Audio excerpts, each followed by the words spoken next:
Hello friends, आज हम vitamins को एक एक करके समझते हैं, उसकी deficiency, causing disease and more. तो चलिए शुरू करते हैं।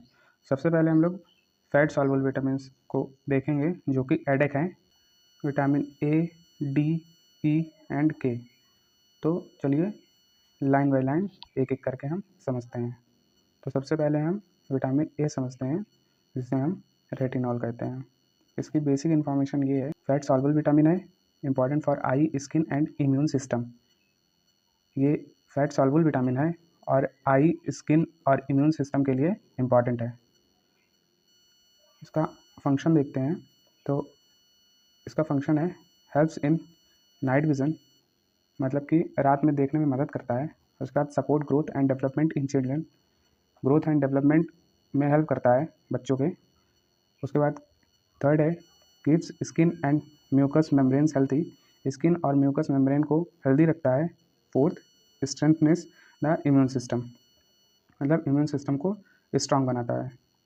फिर इसके सोर्सेस की बात करते हैं कि ये कहाँ कहाँ मिलता है। तो अगर हम फूड में जाएँ तो ये एनिमल्स फूड जो है उसमें लीवर में मिलेगा, एग ऑयल में मिलेगा, बटर में मिलेगा और मिल्क में मिलता है।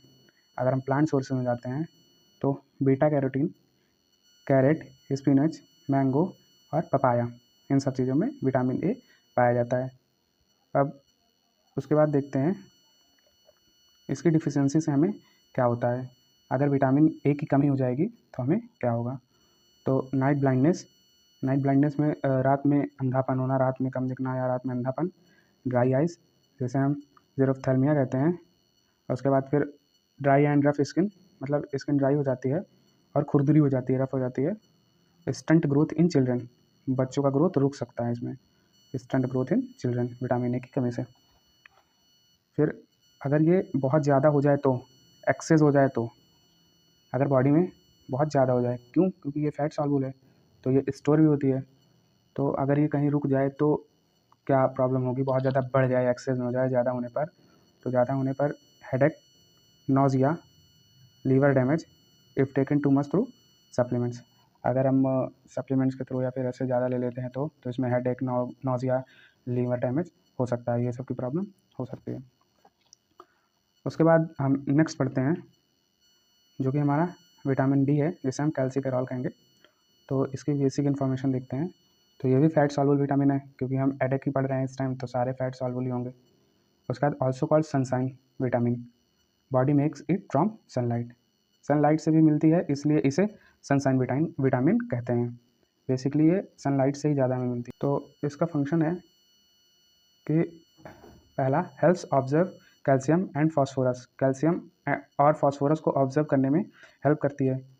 फिर कि बोन्स एंड टीथ स्ट्रांग, मतलब हड्डियाँ और दांत स्ट्रांग बनाती है। और बूस्ट इम्यूनिटी, जो इम्यून पावर है उसे इम्प्रूव करती है। ठीक है। फिर इसके हम सोर्सेस देखते हैं कि ये हमें कहाँ कहाँ मिलता है। तो सबसे बड़ा सोर्स है वो तो हमारा सनलाइट है। उसके बाद cod liver oil, egg oil, butter और फोर्टिफाइड मिल्क, मतलब कि इन चीज़ों से भी हमें मिलता है। जैसे चीज़ से हो गया, एग ऑयल से हो गया, बटर से हो गया, ये सब चीज़ से, लीवर ऑयल से हो गया, ये सब से हमें ये विटामिन डी प्रोवाइड होती है, हमें मिलती है। उसके बाद हम इसकी डिफिशियंसी देखते हैं इन चिल्ड्रन।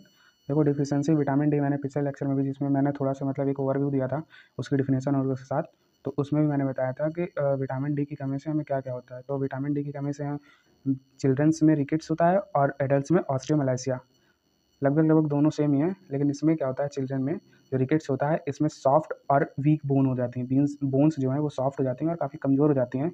और ऑस्टियोमलेसिया जो एडल्ट्स में होता है उसमें बोन में पेन होता है और वीकनेस उन्हें फील होती है। ठीक है। उसके बाद हम इनको एक्सेस अगर हो जाए, बहुत ज़्यादा मात्रा में हमारी बॉडी में हो जाए, तो इससे क्या होगा, तो इससे हो जाएगा hyper calcaemia, high calcium in blood, और किडनी डैमेज, इससे किडनी भी डैमेज हो सकती है और ब्लड में कैल्शियम ज़्यादा हो जाता है, hyper calcaemia, high calcium in blood. उसके बाद फिर हम जो कि नेक्स्ट विटामिन की बात करते हैं, जो कि टोकोफेरॉल है। उसको हम टोकोफेरॉल भी बोलते हैं विटामिन ए को। तो इसकी बेसिक इन्फॉर्मेशन क्या है, स्ट्रॉन्ग एंटीऑक्सीडेंट, पहला एंटीऑक्सीडेंट स्ट्रॉन्ग है, मतलब पावरफुल एंटीऑक्सीडेंट है और protect body cell from damage, skin और बॉडी सेल को प्रोटेक्ट करता है डैमेज होने से। उसके बाद फिर इसका फंक्शन देखते हैं। तो पहला है fights free radicals protect cell. पहला fight free radicals and protect cell, मतलब कि सेल को फ्री रेडिकल से बचाता है, सेल्स को फ्री रेडिकल से बचाता है। और उसके बाद फिर है next support muscle and nerve health, muscle को सपोर्ट करता है और नर्व हेल्थ को, मतलब मसल्स और नर्व्स को प्रोटेक्ट करता है। और हेल्पफुल फॉर फर्टिलिटी, थर्ड है हेल्पफुल फॉर फर्टिलिटी, फर्टिलिटी के लिए हेल्पफुल माना जाता है। तो ये हो गया। उसके बाद फिर इसके सोर्सेज की हम बात करते हैं। तो इसका सोर्सेज जैसे हमें कहाँ कहाँ से ये मिलता है, तो वेजिटेबल ऑयल जैसे हैं sunflower, soybean, nuts, seeds, green leafy vegetables, इन सब चीज़ों से हमें ये मिलता है। अब हम डिफिशियंसी बढ़ते हैं, क्या इसकी कमी से हमें क्या हो जाएगा।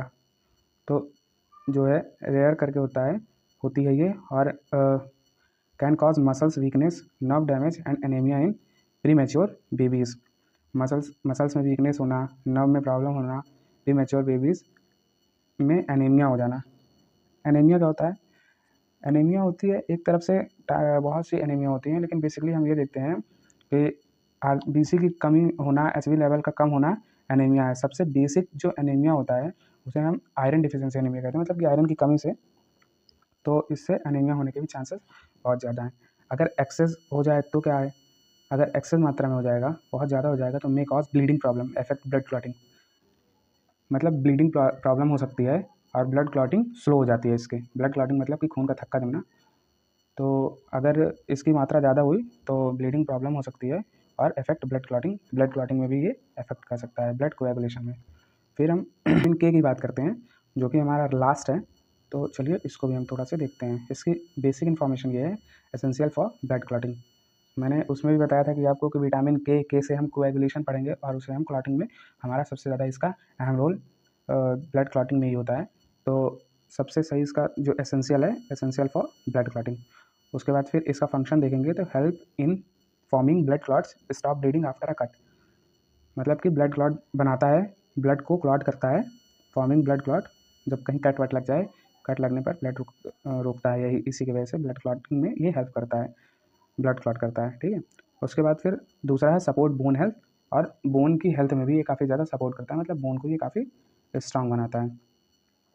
फिर उसके बाद हम इसके सोर्सेस को देखते हैं कि कहाँ कहाँ से ये हमें मिलता है। ग्रीन लीफी वेजिटेबल्स हैं, ग्रीन लीफी वेजिटेबल्स मतलब हरी सब्जियां, जैसे स्पिनच हो गई, कैबेज हो गई, ब्रोकली हो गई, सोयाबीन ऑयल हो गया। इन सब चीज़ों से हमें विटामिन के, मतलब ये सोर्सेज हैं, यहाँ से हम विटामिन के को आराम से मतलब ले सकते हैं। और some amount made by gut bacteria, gut में जो बैक्टीरिया होता है वो कुछ अमाउंट में ये इसे बनाता है, कौन क्या, विटामिन के को। उसके बाद फिर इसकी हम डिफिशियंसी देखते हैं। तो इसकी डिफिशियंसी से ब्लीडिंग प्रॉब्लम हो सकती है। हाँ, वो सीधी सी बात है कि अगर ब्लड ये मदद किस में करता है, ब्लड कोएगुलेशन में। अगर इसकी डिफिशियंसी होगी तो ब्लड, अगर कहीं कट लग गया, कहीं कुछ हो गया, तो ब्लड कोएगुलेट जल्दी नहीं होगा, ब्लड का थक्का नहीं जमेगा, तो blood does not clot properly, तो इससे ब्लड प्रॉपरली क्लॉट नहीं होगा। उसके बाद new born are given vitamin K injection after birth, new born babies होते हैं उनको हम आफ्टर बर्थ विटामिन के का इंजेक्शन भी देते हैं। और उसके बाद एक्सेस, अगर एक्सेस मात्रा में हो गया तो बहुत ज़्यादा, तो generally safe but high doses supplement should be avoided. बहुत ज़्यादा एक्सेस हो जाएगा तो जनरली सेफ ही इसे रहेंगे, लेकिन मतलब हम high doses supplement should be avoided, लेकिन हम हाई डोज जैसे सप्लीमेंट्स हमको चाहिए कि विटामिन के हमें बढ़ाना है, तो उससे हमें कोई मतलब नहीं है, कोई हमें फ़ायदा नहीं है। तो इसलिए हमें हाई डोजेज सप्लीमेंट्स वगैरह नहीं देना चाहिए, नहीं लेना चाहिए। बाकी जनरली ये अगर ये एक्सेस हो जाए बहुत ज़्यादा नहीं, मतलब अगर बढ़ जाता है विटामिन के, तो उससे मतलब जनरली सेफ़ है, किसी तरह की प्रॉब्लम नहीं है। बाकी इस वीडियो में इतना ही।